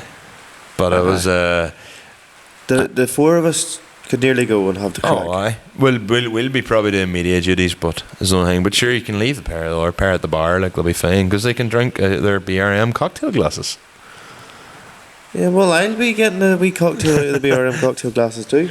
Yeah, like even the lineup they have for who's confirmed for acts and all. You know, you need to get your driving bits on, get the Doc Martens. I need to go back to. I need to do the javing classes again and get figured out. I can do the basics, like, but That's all you need to know. okay, it would be nice to be able to do a couple of the more intricate things, like. 5 minutes to teach you that. Yeah, I know that. I know. Matthew Sloan lessons. Matthew. He wants some one-on-one attention. Hit me up. Good man. Thank you. Yeah, so BRM, then the Coastal Drive. You were alluding to nearly getting fucking red off earlier. Yes, brilliant day. Mega day. We, apart from the fact that the one bit of clear road we got, Adam was sitting searching for his water bottle. And I was so cross. I was like, there's no traffic here. Why have you not put the foot in it? But all I can think about in a straight road like that there is, what if an animal runs out on you? Yeah, that is true, but I just wanted to. I've had this happen to me before. Yeah. And then, game over. Mm-hmm. Oh, it absolutely can happen. So maybe this is why I did her. All I know is I was behind Adam and I kept he was searching for his water bottle and I was like, this is literally prime territory to go, and He did not. He did not. I was so cross. But I had the only thing that annoyed me about that day was my car was having an issue with the idling. So when we were coming into we sat in Carnlough for quite a while. Not to mention that my car is fucking roasting to sit in. I have no aircon. The heat seems to be permanently stuck to full temp. Nice. Yep, there's your sleep alarm going. There's 11:30. And I was lying there and because I've done a wire, because Ali has the wire tuck done, and this isn't a fault of Ali's, this is just what had to be done because I wanted a wire tuck. You have to run the wires in behind the dash, which is how it's done on mine, and that interferes with where the different vents go. So yes. One of the vents has been pulled out to allow the wires to go through, and that just directs all the heat down to my feet. So I have heat literally to the windscreen and to my feet. So you're kind of sitting there being it's same at the rally, because you're sitting in traffic, you have your fans on, you have the heat on full blast to try and just keep the car cool. And literally we're sitting there, me and Becca were sitting opening the door, fanning ourselves so I was doing the same in Carnlough, and I remember just sitting there being oh fucking kill me now, this is so warm. And then I also had to sit and go bum bum bum bum and rev the throttle because so feared of her dying out. And same thing happened again. Me and Becca went to the port not long after that, and sitting in I went to Port Rush the full way in the traffic, sat in the traffic jam, and she was dead on, but she just kept fucking dying out. But she'd start, no bother. Yeah. It just was embarrassing that she died out. But yeah, that was a great day. And then the way home, we were stuck behind a couple of cars, so I put the foot down first, then Adam put the foot down, and then you put the foot down, and then some fucking dickhead who wasn't looking came out of a junction and pulled out in front of you. Yeah, and I would have been writ off. Yeah, and admittedly because I didn't even see it, but Adam did. Yeah. I was pretty much past the car I was overtaking. The car came out onto my lane from a road end. Yeah, it was an Insignia or something, wasn't it? Yeah, because I remember seeing the Insignia drive up, and I was like, all right. But did you get a premonition or anything? Did you think this boy's going to drive out in front of me, or did you? I was like, no, don't act, and then evasive maneuvers. I had a similar thing happen to me. Oh fuck, I was in 207 at the time. 207 wasn't even in Hydro at the time. That's how long ago this was. Largy Lane, just outside Andy Hamill's house. Royal Mail van. I was overtaking someone on that straight bit of road just before the Muckler Amer Primary School. A fella pulled out. I may actually have been out of Andy Hamill's lane. Pulled out. Royal Mail van just pulled out. Wasn't looking. Pulled out in front of me as I was overtaking. And I literally swerved, and only I was far enough past the person in front, I'd have been dead. It was probably something similar to that there. I'd probably say I'd locked up all four wheels over the head of it. I didn't even get a chance to brake. I just the back end wiggled on me, if you know what I mean. Fuck me, But it turns out it had seized caliper on one side as well, which didn't help out at the back. Which then we took in and tried to get it sorted out. Yeah, bit of a dampener for that day. Unfortunately, it's kind of a cruel end. And or not by cruel pure end, chance, Gemma was looking at her phone, so didn't see it happening. Yeah. Or you never Well, know. Given. Her screaming or that there could have been different. Yeah, like. different story. Could have put you off, is right. What was in after that? I don't think there's much point in talking about the run. Tahio. The reason being, it nearly deserves its own thing. Like, Well, it did get its own thing. aye. Ahio was class. We next year I already have it in the calendar for work. I have it booked off. Really? Yeah, I have that Monday, the 4th of, is it 3rd or 4th of August booked off. Oh, I'll be booking fucking Monday after. I am staying down to Ahio next year. I will go down on the Friday night, Duter down on the Friday night, and yeah, maybe we stop on the way down the road. I'm sure the Rose and Moon coin will look after us again. Good lads. We'll stay in the convent again. We'll stay in the convent again, bless ourselves. And we'll meet some questionable people outside who, yeah. Yeah. Anyway, and you'll beat everybody at pool until they start making up rules too. But great night. Great weekend. Like 2024, Ahio weekend was a great weekend too. But like, yeah, next year I already have it booked off. We're staying down after the Sunday. We're just going to go to the Four Winds and enjoy ourselves. Like, and Yes. actually have because That's the pub in Ohio, isn't it? yeah, because like last year we came up the road, but it was just me and you. But we came up the road, and like we left, and it wasn't too bad. This year, obviously, we're fucking knackered coming up the road. That was the sketchiest drive home I've had in a long, long time. my only ever time my Amarok has went into limp mode was on that way home. Really? Yeah, How? overboosting. I think with her driving so slow the whole way, a wee bit of carbon deposit maybe, and because I think they're a VNT turbo, or VGT, so it's variable geometry. So I think the vanes just very briefly stuck, and if it does that, it's same as what happened to my old Bora. It just puts you in limp mode. Because I came out of junction 14. I think it was junction 14 we stopped at. It was. And I sunk Because we got a Super Max. and I sunk the boot in it, and Nothing happened. sunk the boot in it and put her to well over 65 mile an hour, close to 70. Well, 72 maybe. maybe 75. Is this the legal limit down south? Aye. Plus or minus 40. And Did you? went to, and then she brought on an overboost alert because Fuck, I was like, I wouldn't have the balls to do that in that Jeep. speed rate. She rated for it. Still wouldn't I have can the balls. neither confirm nor deny what speed I was actually doing, but I got to speed anyway, and she brought up the boost, and she went in limp mode, and I was like, "Fuck me, is this us the whole way home?" So I pulled off at the next. I think it was the Curra. I pulled off at, or maybe one just before it or something. Can't remember. People listening to us will be going, the Curra's nowhere near junction 14. What are you on about? I remember pulling in there and just turning the Jeep off, waiting 10 seconds, starting it again, and away she went, and no issue since. And I just said I drove her easy then home, didn't go to be fair, I don't think we actually did go over even 70 on the way home, even though you can do 75. And then I swapped with Adam at Applegreen, just at Lusk, and then he drove again till we got home. But I said coming out of Portland, I goes right, burst it. And after that she was fine, and she's been driven 100% ever since. I think just 320 odd miles of doing no more than 30 mile an hour, probably just Not good on her. Not good on her. So a good clear out. Now, as I say, I don't slack when I'm driving anyway. I wouldn't be a reckless driver. I'm definitely a fast driver, but I'm not reckless. But she got a good riding out. But that was that. Yeah, as you say, we don't really need to talk too much about Hill. After that, for me, then it was the Sierra run. So, bit of a pisser of a day this year. It was very, very wet. We started off in Dungiven, kind of for a memory of Archie, obviously, and then made our way out to Killybegs.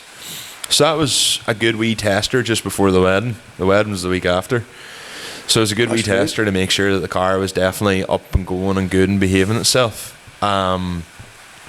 Hey, some crack if I had done the damage to the tyres that I done the night before the wedding in Kellybegs. Oh, aye. Yeah, because we were because they were the same tyres. I was like, I can't even mind if I had spare wheels with me or not. But your yard up there is rough as fuck. Where you were Yeah, it different is, and we were in Aaron Hamilman's yard, and they make like wide polymer tracks for diggers, and it's a good size of yard, and like you can easily slide second gear in it. And I was messing about there for a bit until she got dangerously low on fuel. And then the way home, as I say, the car was, she was running very rich, like very, very rich. And I even said to Ali, I was like, not sure what the crack is. Then got to the place, I was like, fuck it, I'm going to enjoy myself. I went out on a run anyway, and then the car stopped over fueling, and she worked perfectly and drove exactly how I expect her to the whole way home. And then yeah, it was great. It was a nice day out. Sarah runs always a good day out. Followed them by the wedding. Yeah. Did we really talk much about the wedding on the pod? I think I kind of sort of avoided it. You really. very sort of glanced over it. Well, did you enjoy your day? Oh, it was phenomenal. I had wedding blues for about 4 weeks after. Like, I was that depressed. I didn't even get married, and I had wedding blues for a week or so after. I have to admit, the one thing, like, that's why, like, my whole thing was I want the Sarah as my wedding car. And see, after that, I just did not give a shit. I kicked the absolute living shit out of that Sarah on my wedding day. More anti-lag than I've ever done. More burnouts for a lot longer than I've ever done. And even, like, there's a few other burnouts done that probably shouldn't have been done here and there, and just because I was like, fuck it, why not? And anti-lag banging everywhere. Like, one of the best bits of my wedding, I remember coming down, I'd drive up and was done the burnout, came up and turned and came back down, and then everyone was like, hoop it. But the thing is, with the car park, there's a lot of stones, and when all your mates are sitting with all their nice shiny cars and like all clean cars that are worth a lot of money, last thing I want to do is pebble dash all their front bumpers. So I just done this here, and next thing all you hear is just an absolute siege of limiters and like bangs and everything. And like my boss and like all the boys I went to school with, like none of them would have seen that before. None of Becca's workmates or friends would have seen that before. So for the rest of us, it was probably like a wee bit tame nearly, because it was like, oh right, another day of just, oh, there's another chaser doing a burnout or whatever. But like they were all like, this is insane. This is the fucking coolest thing ever. And like that's what, like, even we were in Chrissy's stag a couple of weeks later, like, and that's what even like, a couple of ones were saying. They were like that's they were like that's just something none of us would ever seen. Like that's just, they were like, you definitely were the one with the culture wedding, which is true. Like had the tractors and all there and everything as well, and the V8 Ford, which got most of the attention out of everything. That was James and Stephen's 4000 with the V8, the fire engine V8 in it, definitely was what stole the show. Great day. Absolutely great day. And now that leads us on to now. Well, yeah, put the cattle in, built a load of stuff around sheds. You laughed at me for going OTT with a design to basically stop my cow eating my water pipes. And ironically, that very night, that very night, my cows had a fucking water pipe. Yeah, so yeah, and then it's not stupid if it works. As you say, brings us to now. We have plans for 2026. We've a new project we're working on for 2026. Yep. I've taken on something on in the background. All will be revealed in 2026. Hoping to do a merch stall, Dubshed. Hoping to have the AS300 out. Hopefully things sort of go to plan. The podcast nearly has come to a wee bit of a crossroads where, like, we literally don't make a pound out of it or that. No. And look, it is what it is, but we've ideas and yeah, we need to generate something for our time, shall we say? But yeah, well, we ended there. Yeah, look, this is kind of This podcast is very reminiscent to like the old days when we had no real structure, no real like. I would say we've had other filler podcasts. Don't get me wrong. I would say actually this one developed into quite a good episode. Although I was a bit flat at the start, because I'm fucking hammered. It took me a bit of time to get wound up. I have to say, I actually quite enjoyed like a kind of an old school style podcast where we just talk. A bit of it. It's just a yarn. Just a yarn. Literally just a yarn. There's a few wee bits might remove from here and there, but overall there's fuck all to take out of this one. But guys, if you want to follow the podcast on all social medias, it's limited select differences on everything. Literally across the board: Instagram, TikTok, YouTube. And Michael, your socials. You can follow me at Michael_Scullin_ on Instagram, and on Snapchat it's mscullin. So and for me at Conor.McGoon on socials. And on that note, folks, if you made it this far, thanks very much for listening. The rain is now taking over. We'll see you next time. Best of luck, folks. Good luck. Good luck.